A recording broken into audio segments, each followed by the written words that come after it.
God is so good. Amen? Amen. All the time. Alam niyo, nakakatuwa yung yung testimony ni Brother Jomar. Kasi kahit na maraming problema, kahit na may sakit din, you know the peace that is inside of you. You know that there is God who will help you. Amen. Just to add na, itutuloy ko na rin, alam niyo ba na after ng anniversary, before and after ng anniversary, meron din po kaming pinagdadaanan. Kaming pamilya, no? Halata ba? Hindi halata. Kasi ang tatay ko po is na-diagnose po siya ng prostate. And then for about 2 weeks, before, during, and after anniversary, in fact ngayon, nasa hospital po siya, kaya wala yung family ko. He was diagnosed prostate, umiihip, may urine po siya, sorry sa word. Ang urine po niya is may blood and then may lumalabas na bato. Sumabay pa yung sa likod niya, may nakitaan ng bukol. So, binayopsy po siya and hanggang kagabi, nandun na po siya naka-confine. Pero, I was checking myself kasi normally pag ganun, lalo na tatay mo, kapamilya mo, you must be worried, right? Kasi mahal mo yung tao. Alam nyo, kinwestiyon ko yung sarili ko, kung may puso pa ba ako. Kasi wala akong pag-aalala. Tuwing pupuntahin ko yung tatay ko, magaling ka naman, okay lang yan. Malakas ka naman. In fact, pag kinakausap ko yung mga kapatid ko, huwag kayong mag-alala, wala namang problema si tatay. Nininervyos lang yan. Yan ang lagi ko sinasabi. But the truth is, every time na mag-isa ako, I'm questioning myself, Lord, mahal ko ba yung tatay ko? Bakit parang wala akong takot, wala akong pakiramdam? Di ba dapat nag-aalala ko, mag-aano ko sa tatay ko? You know how the Lord responded to me? No, son. This is my gift for you. The peace that when you surrender, ako nang bahala sa lahat. And I said, thank you, Lord. Kasi isipin mo, nakaka-relate ako kay Jomar, no? Alam niyo po yung hospital sa Pilipinas, business. Sorry to say, no? I have nothing against with the hospitals and the government, but I found it very expensive. Sobrang mahal. Alam mo, hindi nga namin alam magkakapatid kung paano kami nakakaraos. Pero gaya ngayon, no, in one day, imagine niyo ang isang kwarto is 2.5, para ka nag-hotel. Sabi ko, Panginoon, sabi ko, nahihirapan na nga yung tao sa sakit, pahihirapan pa sa bulsa. So, di ba? Pero buti na lang may Diyos, di ba? Na may kakapitan ka. And God is always finding ways. And praise be to God, kami din, nagdadasal kahapong magkakapatid. Kasi nga, syempre, medyo may kamahalan. As we all know, wala naman akong trabaho. Yung itong isang kapatid ko, wala din trabaho. Dahil mag-e-exam siya for nursing, pag-pray natin. Yung naman bunso naming kapatid, may trabaho, kulang pa sa kanya, sweldo niya. Tapos yung isa naman, teacher, may 2 anak. But praise God, gumawa din siya ng paraan. Na-cover lahat sa HMO nung kapatid ko. Papurihan natin ang Lord. Ayan. Kaya bago tayo mag-alala sa lahat ng problema natin, bago tayo pumutak at mag-complain, bago tayo umiyak ng umiyak, go to your Father. Run to your Father and pray and He will give you the best for you. Amen? Palakpakan natin ang Lord. That's why I'm also excited to tell you that last week, ang anniversary natin, sinong na-bless? Sino ba namang hindi mabibless? Dahil sinagot ng Lord ang lahat ng dasal natin. Simula sa weather, no? Speaking of weather, kanina, pinagdasal din namin tong linggong to, na mawala na yung bagyo at sana umayos. Tapos kanina yung kanta, gusto umulan. Umuulan. Sabi ko, God, umulan lang ng pagpala, wag munang umulan. Diba? Umuulan ng pagpapala ang Panginoon. And the weather itself, the provision, and even yung pinagdasal namin na sa tingin naming mga leader, imposible, paano kaya namin ma-achieve yung goal. And then, praise the Lord, nung tiningnan po namin ang statistics based dun sa mga pinirmahan ninyo, we reach our goal 1,000 plus. Praise the Lord. Na-break po natin yung goal natin na 1,000 tao. Tapos ngayon magtatanong kayo, ba't asan na po yung 1,000? Of course, nasa kanya-kanya na po silang mga munisipyo po nila. Yan po yung mga pinupuntahan natin, no, in a monthly, weekly, and twice a week basis. Kasi siyempre, malaki ang Bataan, no, Bagak, praise the Lord, nandito yung mga taga-Orion, palakpakan natin sila. Huwag kayong mag-alala, one day, doon na tayo. Pupuntahan namin kayo, ha? Okay, praise God. Napakabuti ng Diyos dahil sinagot niya tayo. So yung iba, may kanya-kanya po silang service during Saturdays. Ang iba naman once a month, yung Bagak natin. Ano? So, and plus, praise be to God because yung lahat ng tumanggap kay Kristo at bago nating mga kasama is 200 plus. Palakpakan natin ng Lord. It must be the work of God. It is supernatural. Wala po tayong kinalaman doon, ang Panginoon lamang. Kaya, sa tuwing magkakaroon po tayo ng problema at pagsubok, mga kapatid, ano man yan, personal, pang-grupo, pang-kalusugan, pang-pinansyal, name it. Ito po ang gawin natin. Sabay-sabay po tayo magbasa. If my people who are called by my name will humble themselves and pray and seek my face and turn from their wicked ways, then I will hear from heaven and I will forgive their sin and will heal their land. Palakpakan natin ang Lord. Kung may nagtatanong, ano kaya yung method, ano kaya yung sikreto? Wala sikreto kasi sinabi na ng Diyos sa Bible kung anong dapat gawin. No, we must humble ourselves. Humility is very important. And of course, we need to pray and seek the Lord. No? Name it, kahit anong hilingin natin, ibibigay ng Diyos. Wala pong imposible sa Panginoon. Amen? Amen. So, sino dito ang na-bless last week? Ayun, palakpakan natin ang Lord. No? In fact, kahit yung init, tinalo, no? Tinalo yung dahil ang Panginoon natin ay totoo. So today, I will be on the last series ng ating pinag-aaralan, no? Ano kaya yung ating mission ngayon? Bago yun, mag-pray muna tayo. Can we bow our heads? Let us pray. We love to pray because God is good. Hallelujah. Panginoon, maraming salamat po sa oras na ito na pinagpala mo kami, Panginoon, na magkatipon-tipon ng walang anumang aberya. Salamat, Ama, dahil ito ang mga pinili mong tao upang makapakinig ng iyong magandang balita. At sila, Panginoon, ang itinalaga mo na makapakinig nito, Panginoon. Basbasan mo po ang kanilang puso't isipan. I-align mo po kami, Panginoon, sa iyong kalooban. Nawa, Panginoon, magbunga ang anuman pong buto na itatanim namin na ang salita mo, Panginoon, Lord, will bear fruits that will last. Panginoon, itago mo po ako sa iyong presensya, ang mapapurihan nawa ang pangalan mo lamang at ang marinig ang salita mo. Ikaw, Jesus, ang aming maitaas at maitanghal. Dalangin ko po, Panginoon, na habang ako'y nagsishare dito ng iyong salita, Panginoon, mangusap ka sa aking mga kapatid at baguhin mo sila ayon sa iyong kalooban.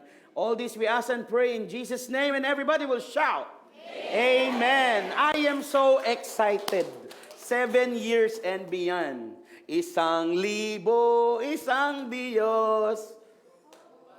Buong hope, Bataan, go and beyond. Amen. Ang galing no? Malupitan talaga itong mga natin. Nasaan si Lloyd, no? Salamat sa buhay ni Lloyd dahil napakataba ng utak niya. No, sa taba ng utak niya, naisip pa niya yon. So, we can always sing that jingle just to remind us na yung 1,000 hindi lang isang araw. No, we need to take care of them. We need to go and beyond. 'Di ba? Ang ating theme is beyond, which is may higit pa, no, based from Isaiah 54:2, enlarge your tents. Sabi niya, 'di ba? Lengthen your cords and strengthen your stakes. No? So, yan ang karutusan ng Panginoon sa atin. That's why, if I may remind you, ang vision ng ating church is to fulfill the Great Commission. Well done, church. No? Ang layunin po ng simbahan natin, especially sa mga kaibigan nating bago, hindi po natin to ginagawa dahil trip lang natin. May layunin po tayo. At ang layunin iyon is tuparin yung dakilang komisyon ng ating Panginoong Hesukristo, which is written in the book of Matthew, chapter 28, verses... Ang gagaling, palakpakan mga kids, 18 to 20. No? Alam kong kabisado nyo na yan. But to fulfill this Great Commission, may mission na binigay o ginawa ang ating simbahan para mas maliwanag sa atin kung anong gagawin natin. Para hindi lang tayo labas-masok tuwing araw ng linggo sa church. No? But we need to First, love our neighbor. Can you tell your neighbor, sabihin mo, I love you? With the love of the Lord.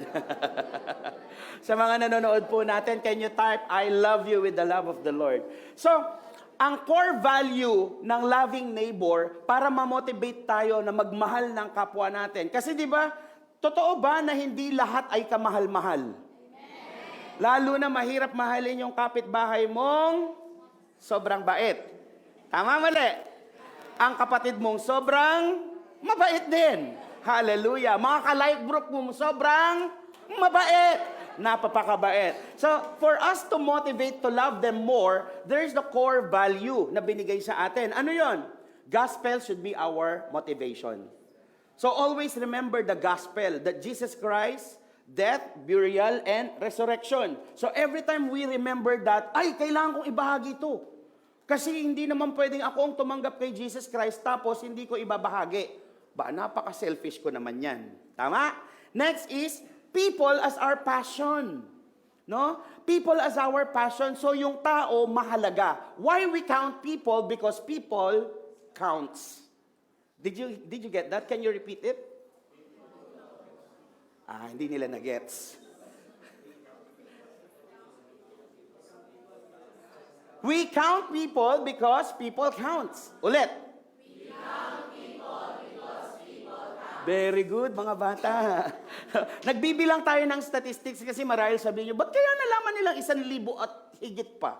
Bakit kaya binibilang ni Pastor? Kasi mahalaga ang tao. Hindi pwedeng inimbitahan natin sila ng ganon sa isang araw tapos pababayaan natin sila. Kung yung dabo nga tumutubo, minsan dinidiligan pa eh. Di ba? Kapag nagtanim tayo ng buto, dapat nating alagaan. It's the same way with people. Para lang yung isang bagong sanggol na ipinanganak tapos hahayaan mo ba? Dinadeds yan. Di ba? Dapat natin niyang aalagaan. So, i-follow up natin yung mga taong inimbitahan natin so that they will also grow like us. That is the passion of our church, the people itself. Mahalagang relasyon sa atin. And third is church as our family. Sabi nga ni Rosel kanina, it is not just a community, but this is a family. Sinong nag-enjoy sa life group? Parang ito lang nag-enjoy sa life group. Wala kayo life group? Ay, bago kasi. Sila nanay, mag-life group kayo. Mga taga-Orion, abangan nyo kami. Oo, baka araw-araw nasa inyo kami niyan. We are praying for Orion. Ayan, so, it's a family where we eat together, we play together, we learn the word together, we reach out together, lahat na. No, minsan nga ayaw na nating maghiwalay. Merong isang life group dito hanggang madaling araw nag-uusap, nagkakape. No? Ewan ko ba kung gusto pa nilang maghiwa-hiwalay. Mga nakangiti yan. Ngumingiti na sila, alam nila kung sino sila. So, next, after loving neighbor, pag alam mo na kung paano magmahal ng kapwa mo, syempre, you will take care of them. Aalagaan mo yan. Tama, mali? Then, this is the time we make disciples. Gagawin natin silang tagasunod. Ano naman ang motivation natin dyan? No, discipleship is a lifestyle. Hindi tayo gagawa ng mga tagapakinig at tagaupo. Ang gagawin natin ay taga-sunod. So, susundin natin ang salita ng Diyos. Next, saan nang manggagaling yung susundin natin? Manggagaling yan sa Facebook ba? Ay, very good. Palakpakan mga bata. Sabihin mo sa katabi mo, well done. No, because the Bible is our blueprint. Dito manggagaling ang lahat. Dito nanggagaling lahat ng sinasabi ko sa inyo. And then lastly is building leaders as our culture. Kultura ng Hope Church na mag-build ng leaders. Kaya lahat po kayo dito, tandaan nyo to. Hindi kayo habang buhay makikinig. Isang araw magiging leader kayo. Amen? Mamumuno kayo sa church. Can you tell your neighbor, kailan ka magiging leader? Oh, hindi sumusunod. Kausapin niyo katabi ninyo. Oh, kailan ka magiging leader? Ha? Ayan. Lahat tayo magiging leader. Amen. Hallelujah. You know that Pastor Jeff Chong is our senior pastor, no, sa Hope Singapore. Doon ang mother church natin. Do you know that we are Hope Global? Globally, ang church natin, meron kung saan-saan, sa US, sa Middle East, sa UK, sa Pilipinas. But our mother church is in Singapore. Doon kami nanggaling ng maganda kong asawa. So, sa Singapore, doon kami naka-receive kay Jesus Christ. And through the preachings and teachings, no, as I mentioned to you, I became a leader kasi na-capture ko yung spirit behind the global movement. Because I believe that God is real. And dahil Lord and Savior si God, I must obey. Hindi lang yung mga leader ng church, but it is actually that this comes from the Lord Jesus Christ. But according to Pastor Jeff, sabi niya, the safest place to be in is to be in the will of God. Will you agree with him? Nag-agree kayo kay Pastor Jeff? Sinabi niya to sabi niya, you know what, Lucky, sabi niya, the safest place to be in is to be in the will of God. Napakasarap kapag alam mo na ang lugar na pinupuntahan mo ay yung sa kalooban ng Diyos. Why? Because this is where we experience the presence of God. Na-experience niyo ba yung presensya ng Lord doon sa anniversary natin? Amen. Alam mo, maraming nag-chat sa akin at nagsasabing mga leaders, they mentioned to me, Pastor, maraming na-bless no sinabi mo. Humangin daw ng malakas, ay humangin ng malamig, or whatever. Actually, I forgot about that. Minsan kasi kapag nasa presence ako ni God, yung mga lumalabas sa bibig ko, ako ginagamit lang ni Lord yung bibig ko. Pero actually, it is God who is speaking. No, I always believe that. No, lumabas, lumabig. Alam mo, Pastor, may, naramdaman dilaw nila yung, uy, may malamig na hangin nga. Sino nakaramdam ng malamig na hangin after that? Ay, madami pala kayo. Praise the Lord, no? Ganyang kabuti ang Diyos. Ask and it will be given unto you. Even the impossible can be possible. Sino ang nandito that time na nawalang kuryente? Nung nagse-service tayo. And then when we prayed, Lord, sabi ko, in less than 5 minutes, magkaroon ng kuryente. Sino naka-witness nun? In less than 2 minutes, nagka-kuryente. Praise the Lord. Makapangyarihan ba si Pastor? No. It is God. Ako, sumusunod lang because it is my safe place that the will of God sinusunod ko. And you can do that also. Because I believe God is also speaking to each one of you. Nangungusap ang Diyos sa'yo, anak, ganito ang gawin mo. O, tigilan mo nang magyosin yan, ha? O, anak, ganito ang gawin mo, ha? Since naramdaman mo ang Panginoon, narinig mong magandang balita, akala mo nangungusap si pastor sa'yo. Nak, ako yung nangungusap sa'yo. Kung natatakot kang bawas-bawasan na yung mga bisyo mo, this is the right time. Alam mo kung sino ka. Naka-gray kang t-shirt. Lalaki ka. Hindi ko alam kung nasaan ka, pero ito ang binabanggit ng Lord sa akin. May kinakausap dito si Lord naka-gray t-shirt na lalaki. Tingnan nyo yung katabi ninyo. Kung sino naka-gray. Tumayo nga yung mga naka-gray na t-shirt. Na lalaki. Lalaki na naka-gray. Tayo. Somehow gray. Isa. Sino pa? Tayo pa, tayo. Patayo nyo yung katabi nyo pag naka-gray. Oh, ito pa, naka-gray. Tayo, tayo. Tayo po, tayo, tayo. Ayan. May sinasabi ang Panginoon sa mga naka-gray na lalaki. Makinig po kayo. 3. Meron kayong mga bisyo na hindi nyo mabitawan. Bitawan nyo na agad-agad. Because God is calling you. Hindi nyo man nakikita sa ngayon, but God will call you in this ministry. You can be an evangelist, taga-invite. You can be a preacher of the gospel.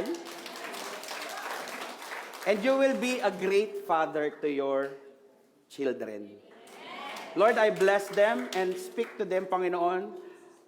Sigarilyo, marijuana, alak, pababae, ano man yan, sugal, inom. I cancel and I rebuke it in Jesus' name. Replace it, O Lord God, Father, with your word. In Jesus' name, amen. Okay, God bless you. Bro, sorry dahil bago ka, wag mo sabihin na baka binulong ng asawa mo, may ganon. If ever tumama man yon, talk to the Lord, okay? But we don't judge you. All right, so let's go back. So this is the presence of God where we must obey. And yung last natin, kung my love neighbor, make disciple, lastly, meron tayong planting churches. Anong ibig sabihin ng planting churches? Sino nanood ng Podcast and Beyond? Sinong tumulo ang luha sa Podcast and Beyond? Ako din, nagulat ako, umiyak din ako . Sukat mo akala, ganun pala kahirap mag-plant ng church. Even my wife, may tampo pala sa akin. Akala nyo madaling mag-plant ng church, no? O yan tuloy, magde-date kami bukas. May utang ako. Alright? So, planting church is integral to our vision and we have the privilege to do so in the communities God placed in us. Kung saan tayo, sa trabaho, sa school, kapitbahay, wherever you may be, as long as may mukha, you can start to plant a church. Ang hina naman. Ayun. So, we will tap to partner with the Holy Spirit. Kasi sinong mag-agree sa akin, hindi madaling magsimula ng life group. Taas kamay. Hindi madaling magsimula ng church. Actually, pastor, hindi madaling mag-share ng gospel. Nakakahiya. Baka ma-reject ako. Tama? Mas madali pa yung mag-marites. Ay. Diba? Pastor, nakakahiya kasing mag-imbita ng mga tao sa church. Kasi baka ma-reject kami, sabihin nila, oy, hindi ka naman totoong tao. Pero mas madali pong sumayaw sa gitna ng court para mag-zumba. May kausap ba ako? Hello? Do you realize it?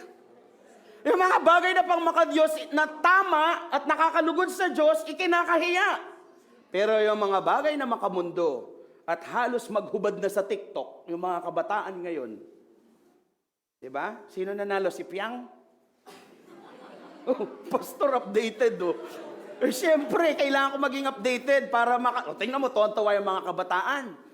Tuwang-tuwa kasi alam nila, kilala nila si Piang, at saka si JM, at saka si Kai, at saka si Colette. Tanungin mo kung kilala nila si David, si Pablo, at saka si Pedro. Wala silang alam. O, tawa-tawa kayo, akala nyo, ha? O, sino na mag-agree sa akin? Kilala nila yung mga taong yan, pero di nila kilala ang mga tao sa Biblia. Oh, Marites. Are you with me? So, ano ang kailangan natin? Bakit tayo nahihiya at bakit tayo nare-reject? For us to be motivated to plant church, number one, the core value, Holy Spirit should be our power source. Saan tayo kukuha ng lakas? Kay Holy Spirit. Do you know that at this moment, sa church natin, we have a special grace? I believe that there's a special grace in our church because the Holy Spirit is moving powerfully. At as of this moment while I'm speaking, I feel that I am a giant. God is using me to proclaim the gospel and every one of you are listening because God will touch you. You will be a church planter. Amen? No? Ang kingdom o ang kaharian ng Diyos is already here. Hindi natin kailangang mamatay para maranasan natin ang kaharian ng Diyos. You can enjoy the kingdom of God while you are here. No? As I mentioned a while ago, the presence of God, when you are in the will of God, this is our safe place. No? Dito tayo nagkakaroon ng peace, joy, love. No? Kasi kung ikukumpara mo yung yaman at yung rangyan ng buhay, kumpara dun sa kapayapaan at sa kalayaan, mas pipiliin ko ang kapayapaan at kalayaan at kagalakan. Tama, mali. No? Kasi hindi naman sa pagyayabang, for me and my wife, na-experience na namin ang may pera when we were in Singapore. Masarap. Nabibili mo kahit anong gusto mo. Branded pa nga, Louis Vuitton. Hermes pala yun, kala ko Hermes. No? Chanel. Givenchy. Givenchy. Alam ko lang, Jumanji. Diba? So, all of these branded clothes, nabibili ng asawa ko. Pero alam mo, wala naman siyang kaibahan sa ukay-ukay na suot niya ngayon. Maganda pa rin ang asawa ko. Alam niyo kung bakit maganda ang asawa ko? Hindi sa damit na sinusuot niya, hindi sa brand na suot niya. Napakaganda niya kasi humahalimuyak ang ganda ng puso niya. So beautiful.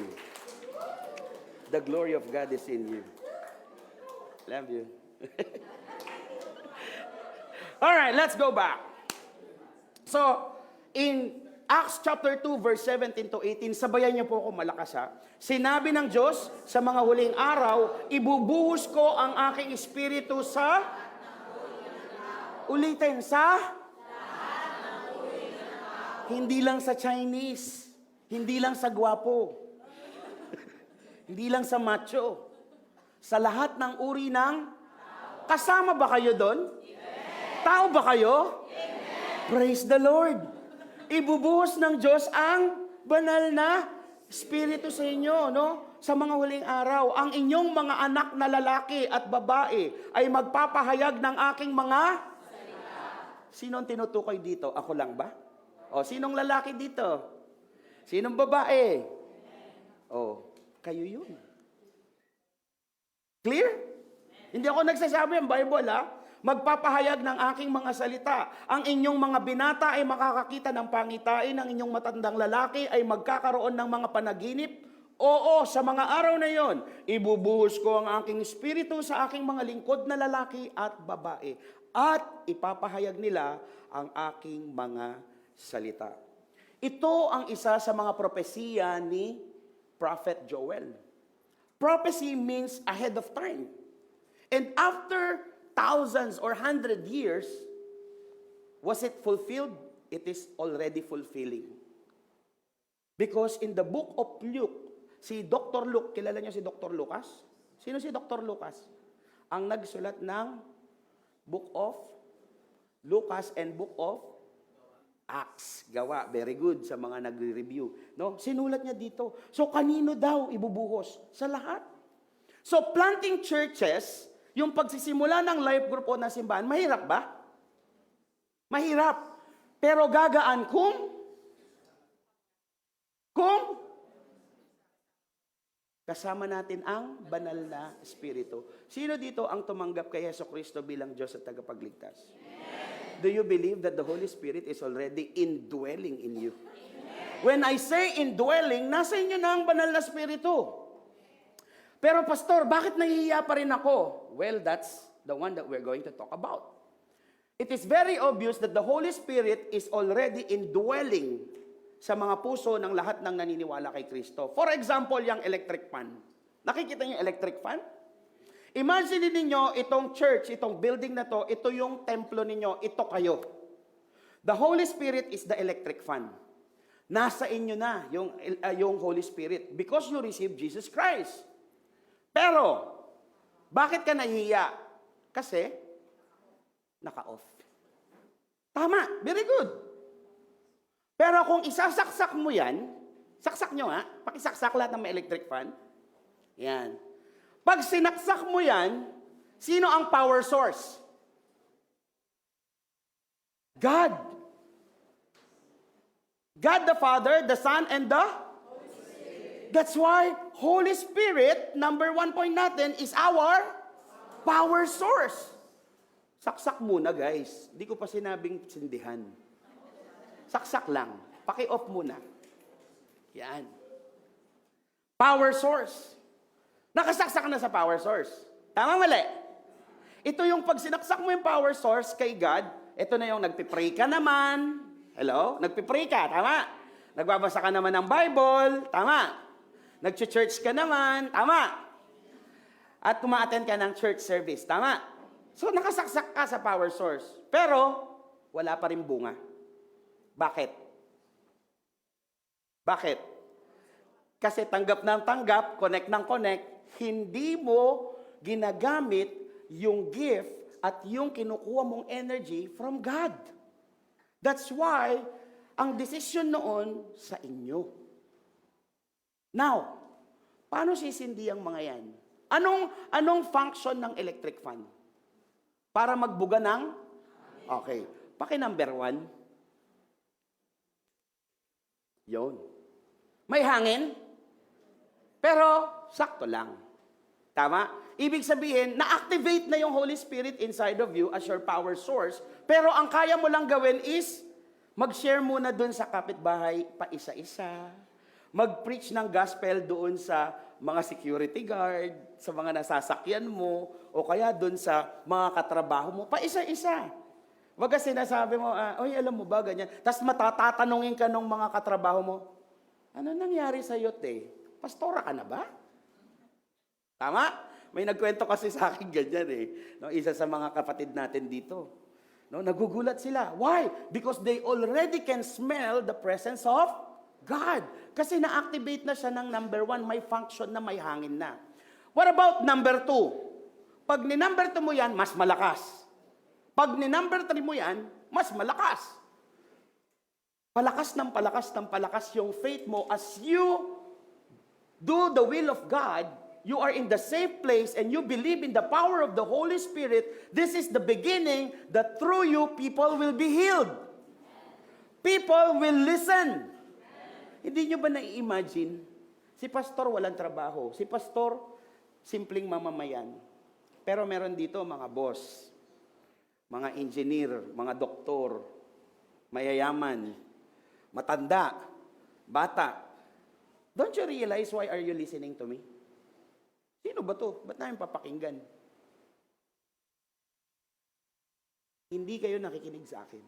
It is the Holy Spirit deep within you who is convicting you to listen through me because I believe the Lord is using me as an instrument for you to hear what He wants you to hear. Amen? So, ibig sabihin, kapag interesado kang makinig, kahit nasa dulo ka ng gate, the Holy Spirit is within you. Amen? So, naintindihan po natin, the power source is the Holy Spirit. So, ang tanong, mahihirapan pa tayong magbahagi? Hindi na. Because you have the power. Sinong power source natin?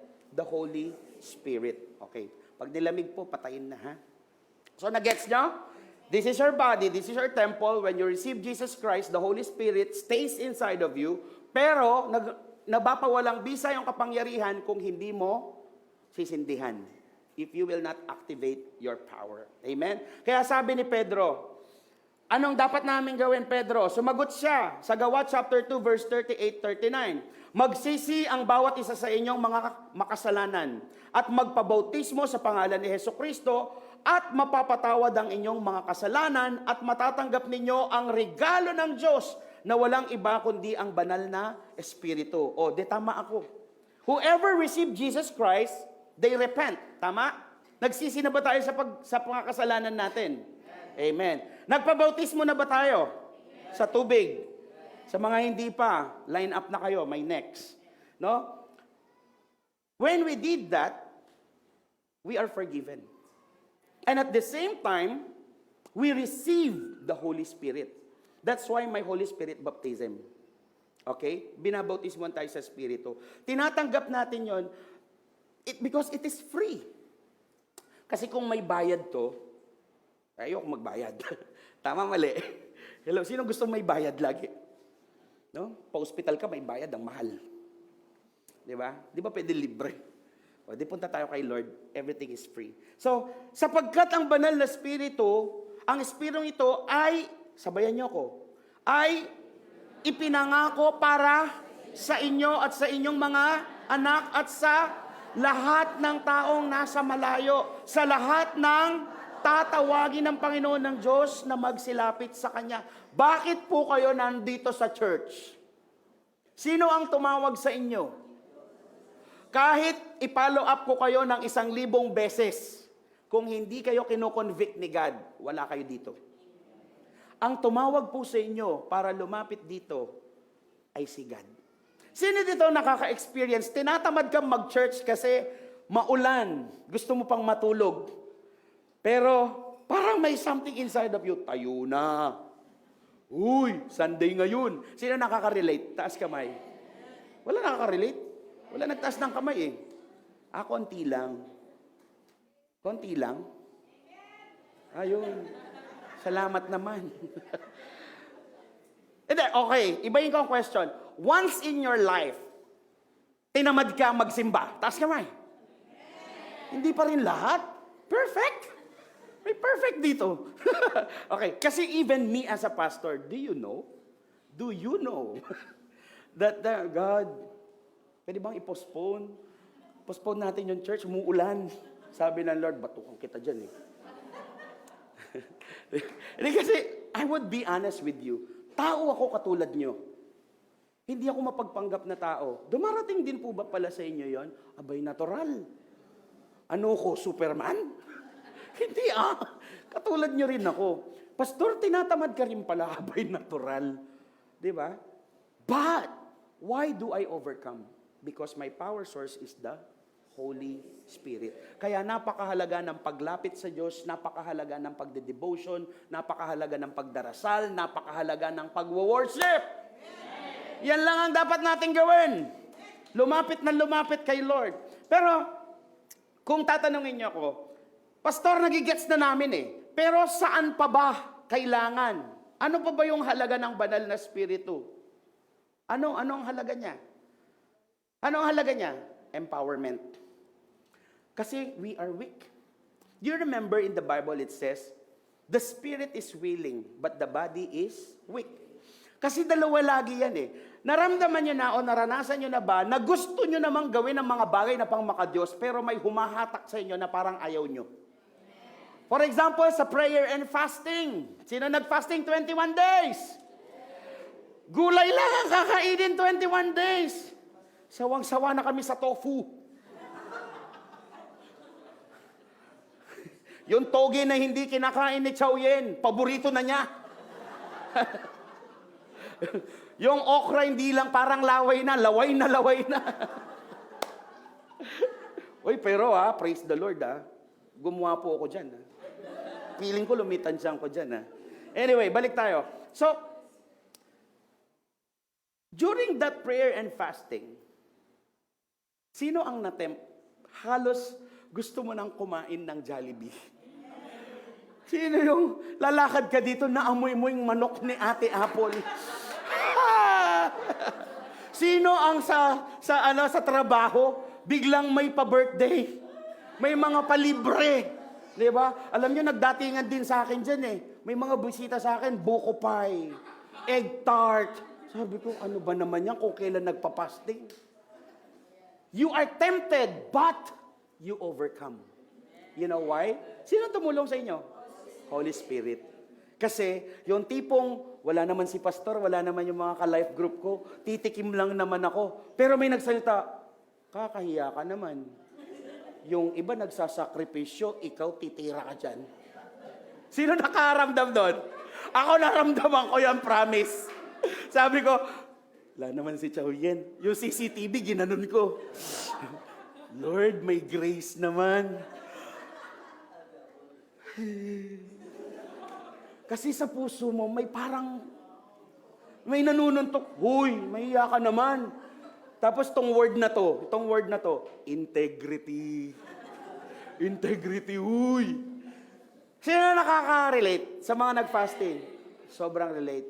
Salamat sa power source, the Holy Spirit who convicts us. Amen? No? We need the help and the empowerment of the Holy Spirit for two things. Number one, life transformation. Madali bang magbago sa sarili mo? Di Madali bang magmahal ng taong hindi nagbayad ng utang sa'yo? Ay, hindi. Madali bang magmahal ng ex-boyfriend na pinaasa ka, na sabi niya, kayo na, pero after 1 year, iniwanan ka? Wow. Sakit, tol. Yung akala mo kayo na, pero hindi pa. Di ba? So, ang hirap magpatawad. Tama, mali. Pero nagagawa natin, natatransform tayo simply because of the Holy Spirit. Kasi ipinapaalala niya that we learn to love because God loves us first. Kung pinatawad tayo ng Diyos, sino tayo para hindi magpatawad? Tama, mali. No? It helps us to be transformed in life. Galatians chapter 5, verse 22 to 23, ang sabi niya, ngunit ito ang bungang makikita sa taong namumuhay sa kapangyarihan ng banal na spirito. May banal na spirito na ba kayo lahat? Yes. So, dapat ang makita sa inyo ay pag-ibig. Kung kayo masungit kayo sa asawa nyo, check your heart. Do you have the Holy Spirit? Sa mga may asawa dito, honey, lambingin mo ko lagi. 10,000 per week. Di ba? Honey, I love you. So sweet. Remember me. Di ba? Sa mga kabataan, may nakikita bang pag-ibig sa inyo ang inyong mga magulang? Hindi nyo na ba sinasabing, sana magugas ka ng plato, wait lang! Anong wait lang? Di ba buhok yun? De, daddy, wait yun, hindi wig. You should be. Dapat ang pag-ibig nakikita sa action. Amen? O, nakikita ba sa atin ang kagalakan? Nakikita ba sa inyo ang kagalakan? Amen. Eh di wow. Pwede bang ngitian niyo yung katabi ninyo? Nagagalak ako, friend. Kamo. Ay, tapikin niyo, ahoy, friend. Masaya ba ako? Friend. Sabi niyo, friend. Sa likod, hindi nag-uusap sa likod. Oy, batiin niyo yung friend niyo, harap at likod. Friend, may galak ba sa akin? Oh, di ba? Ang saya. Kapayapaan. Payapa ka bang nakikinig ngayon? O baka naman yung isip mo, ano kayang iluluto ko mamaya? O baka iniisip mo, ang tagal na naman ni pastor, naabot na naman ang 12:00 ito. O kaya, sa puso mo, no, parang nandito ka, nakikinig ka, pero may gumugulo sa puso mo. Yung trabaho ko, di pa tapos. Si Judith, paparating na. Sino si Judith? Anong apelyido ni Judith? Si Judith. Judith Penelco, Judith Water District, si Judith. Judith pala. Di ba? Si Apo, kala mo sinong Judith, no? Di ba? Junit Internet, Junit PLDT, di ba? Judith Swipe, di ba? Yung mga Judith Swipe dyan. Nananawagan po ako. Okay. Anyway, so ano pa? Pagtitiis. Kinakikitaan ba tayo ng pagtitiis? Totoo? So, pwede tayong 2 hours pa. Magtiis kayo. Ha? Amen kayo dyan, ha? Sige. Pagtitiis. Pag natitiis nyo pa ba ang asawa nyo? Natitiis nyo pa ba yung mga magulang ninyo? Natitiis nyo pa ba? Natuyo lang kayo, 1 week na. Natitiis nyo pa ba ang amoy ng hininga ng katabi nyo? Joke lang. Lord, patawarin mo po ako. Kasi ako natiis ni Chow yan eh. Praise the Lord. Kabutihan. Mabuti ba tayong tao? Totoo? Eh bakit pag may basura sa tabi, di nakikita ko pa? Wala man lang mabuting taong pumipick up ng mga bato. Ay, ng mga basura. Diyos ko. Sino kayo nagbabato dito? Patawarin, Lord. Hindi, seryoso. Mabuti ba kayong tao? Seryoso? We, pa-Jollibee nga kaya? O, katabi niya, mabuti ka ba? Oh, baka naman, ice cream.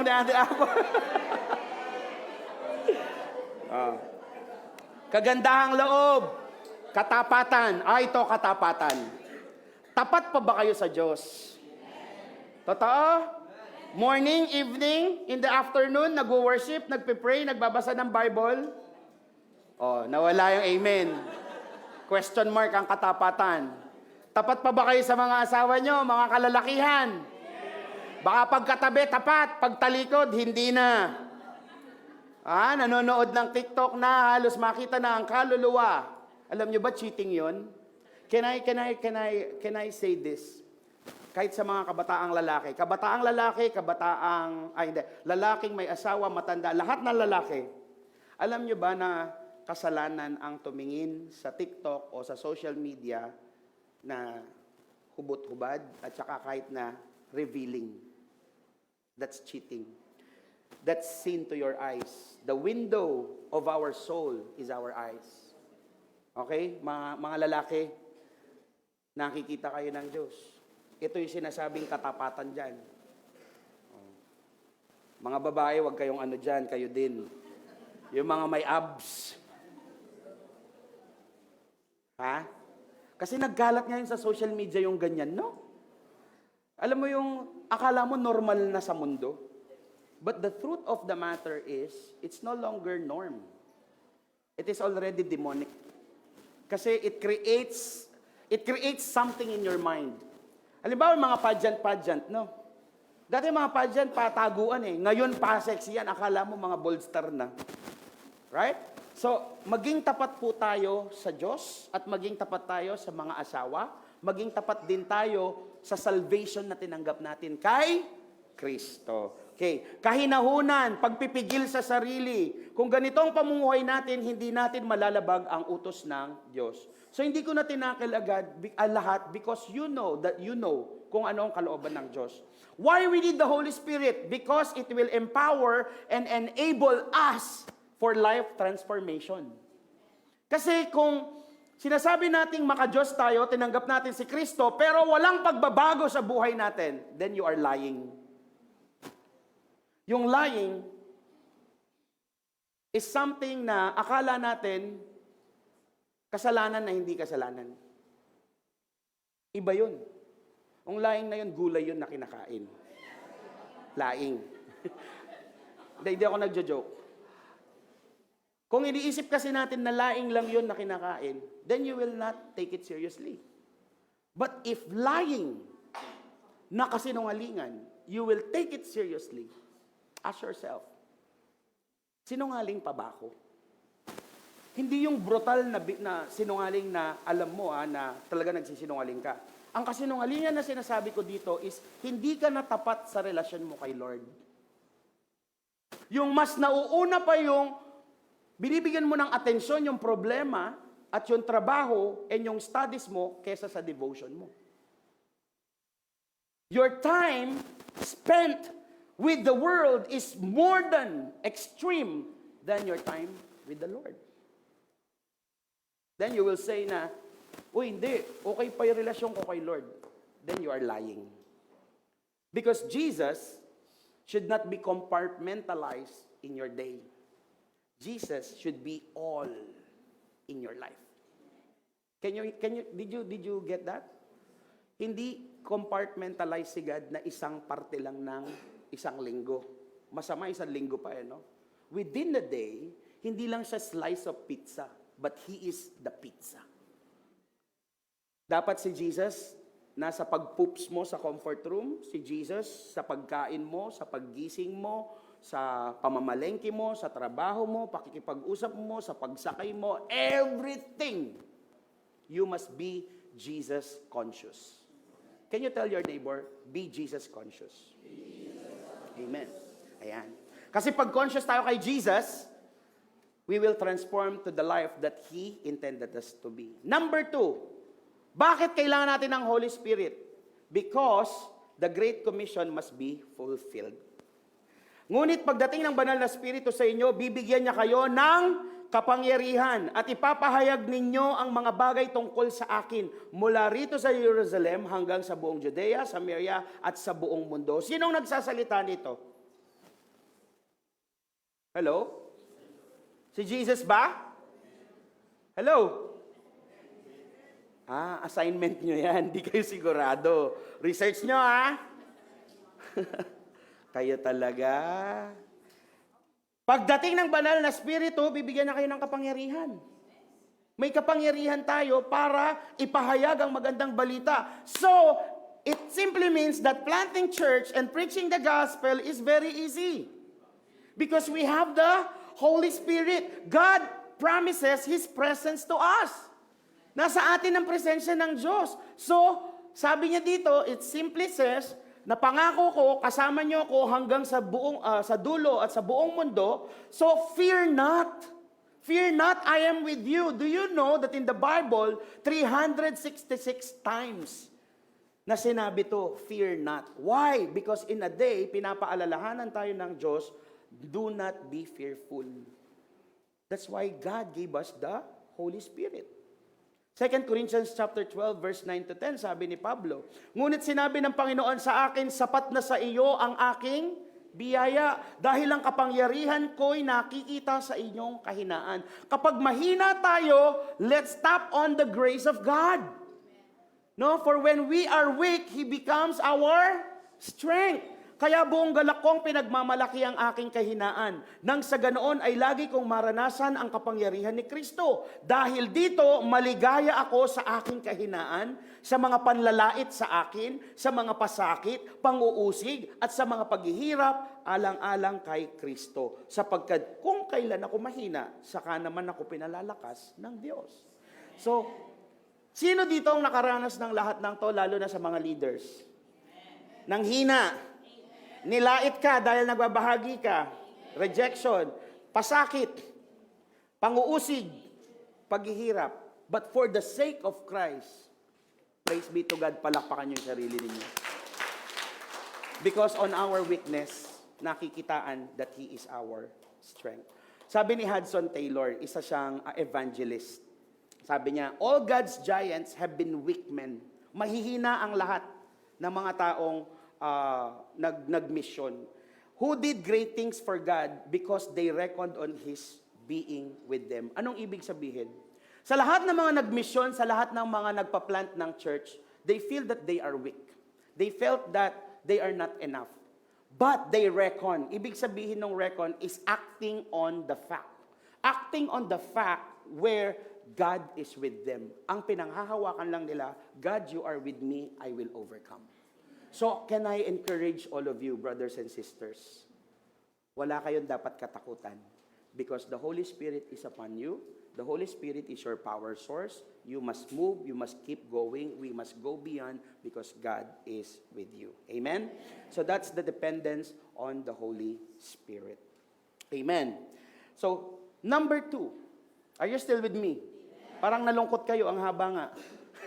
Number 2, planting churches is our calling. Part of our church, no, is the calling na lahat tayo mag-church. Can I show this map of Bataan? Ayan. Ito ang mapa ng Bataan. Ilang munisipyo meron? 12. Do you remember when I told you, nung pinauwi kami ng Diyos dito sa Bataan, sabi ng Lord, anak, sabi niya, you will be the father of Bataan. Sarap, no? Sabi niya, preach the gospel sa 12 municipalities of Bataan. It's just like the 12 tribes of Israel. Amen? Salamat sa Panginoon dahil sa kabutihan niya, sa pagtuntun natin sa 7th year, we are already on the 6 municipalities. Meron tayong church and life group sa Dinalupihan. Palakpakan natin ng Lord. Pinakamalaki tayo sa Hermosa. Meron tayo sa Orani, meron tayo sa Abukay, meron tayo sa Balanga, meron tayo sa Bagak. Now, ate, praise the Lord, pinagdasal namin na magkaroon sa Orion. Sino dito ang taga-Limay? Taga-Apay? Taloy? Hindi na naman nakita yung nag-joke. Nagjo-joke ako, guys. Taloy, Apay, Limay. Ikat nyo yun na. Seryoso kasi, di ba? Babanatan. Kasi ang tahimik nyo. Alright, sino taga Limay? Wala. May kilala sa Limay? Ayan. So please connect with us, no, para makapag-start tayo dyan. Sa Morong. May kilala sa Morong. Binubulungan kayo ng Lord, may kilala kayo sa Morong. Ayan, ha? I-connect mo kami sa Morong. Mariveles. Wala. Pilar. Ayan. So we pray that this 7, pagtuntong natin ng 7 taon, matatapos yung 6 na munisipyo pa. Amen? That's where we will go beyond. Para next anniversary natin, sa 8th anniversary natin, doon na tayo sa Civic Center ng Balanga. Kasi we are praying for 3,000. Palakpakan natin ang Lord. No? Because God is not just calling us to bring people to faith. Hindi lang para maniwala, but to connect them to life groups and churches. Kasi kung hindi tayo magko-connect sa church community, hindi tayo mas mabibigyan ng kaalaman tungkol sa Diyos. Kasi ngayon habang nakikinig kayo, meron ba nadadagdag sa mind ninyo na, ganun pala yun. Akala ko dati ang pagsimba is tuwing linggo-linggo para lang merong banding ang pamilya. Hello? Sino ang may thought na before ang Christianity is part lang ng isang linggo yan, ang linggo talaga para sa Diyos, sisimba ka, tas uuwi ka, magja-Jollibee kayo, tapos tuloy na sa Marites at saka sa Sabong. Hindi ganon, church. Ang tunay na church is, you bring people to faith to Jesus Christ and then connect them into the life group and to the church para lahat tayo ma-equip so that all of us, we can share and preach the gospel. We must value the church and have the high view about it. Because we believe that the planting churches and having life group is one of the most effective way to fulfill the Great Commission. Kasi pag maraming mga grupo-grupo, maliliit na church, pag nakikita at naririnig tayo nag-worship, what do you think will happen? Uy, nandyan na naman yung mga born-again Christian. Ayan na naman, ang iingay na naman nila. No? Ako, I believe, no, maraming na-bless nung nandun tayo sa Balsik Covered Court. Anong nangyari dito? Ba't ang daming tao? Tapos nagsisigawan sila, wake up the world! Diba? Ang ingay-ingay daw natin nun. But I believe in every houses, the Spirit of God touches them. And they are reminded that there is God. Buhay ang Diyos natin. Amen? Sabi sa Efeso chapter 3 verse 10, para sa pamamagitan ng iglesia. Ano ang iglesia? Ang iglesia is church. Ang iglesia is lupon, grupo, samahan ng mga nananampalataya kay Kristo. Do you know that we are iglesia ni Kristo? Lahat po tayo dito, tayo po ay iglesia ni Kristo. When you say iglesia ni Kristo, this is the group of people who believes Jesus Christ. That is the meaning of that. At tayo, parte tayo nun. No? Sabi niya, sa pamamagitan ng iglesia, maipahayag ngayon sa mga namumuno at may kapangyarihan sa kalangitan ang karunungan niyang nahahayag sa iba't ibang paraan. Ito ang plano nila simula pa lang. At natupad niya ito sa pamamagitan ni Kristo Jesus na Panginoon natin. Ito po ang ating DNA. Planting churches.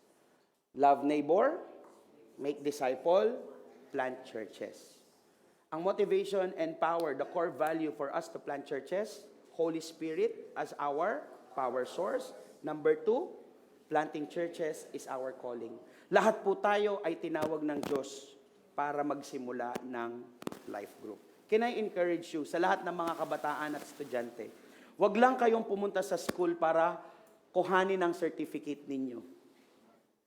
But let us preach the gospel and advance the kingdom of God. Sa lahat ng mga nagtatrabaho, sa lahat po ng mga may working place, wag lang tayong magtrabaho to earn a salary, but also to be the light in that place and preach the gospel. No?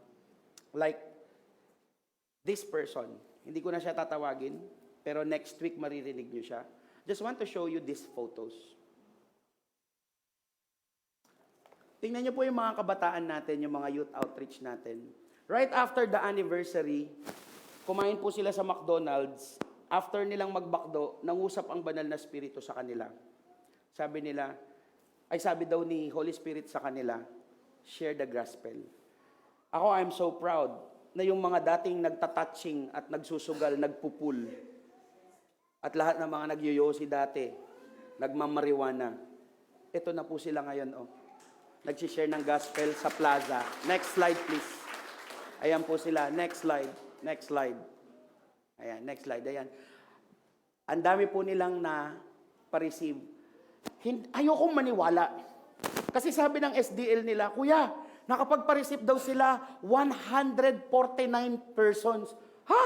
That's impossible. Mo, pastor, nagduda. Pinipreach ko yun. But in one day, when they showed me these pictures, 2 days pala, sabi ko, amazing. I talked to this youth. What urges you to do this? Binulungan po kami ng Holy Spirit. Praises and glory be to God. Hindi man mag-stay yung ibang tao dyan, pero nakapagtanim tayo ng buto. Remember, ang buto, sinong nagpapabunga? Si Jesus. I hope ma-encourage po tayong lahat sa kwentong yan. Actually, may mas magandang kwento. Hindi ko na siya tatawagin next week na lang. No? Kasi it's already time. But it is such a wonderful testimony. If these young people can do it, let me ask you, bakit tayo hindi?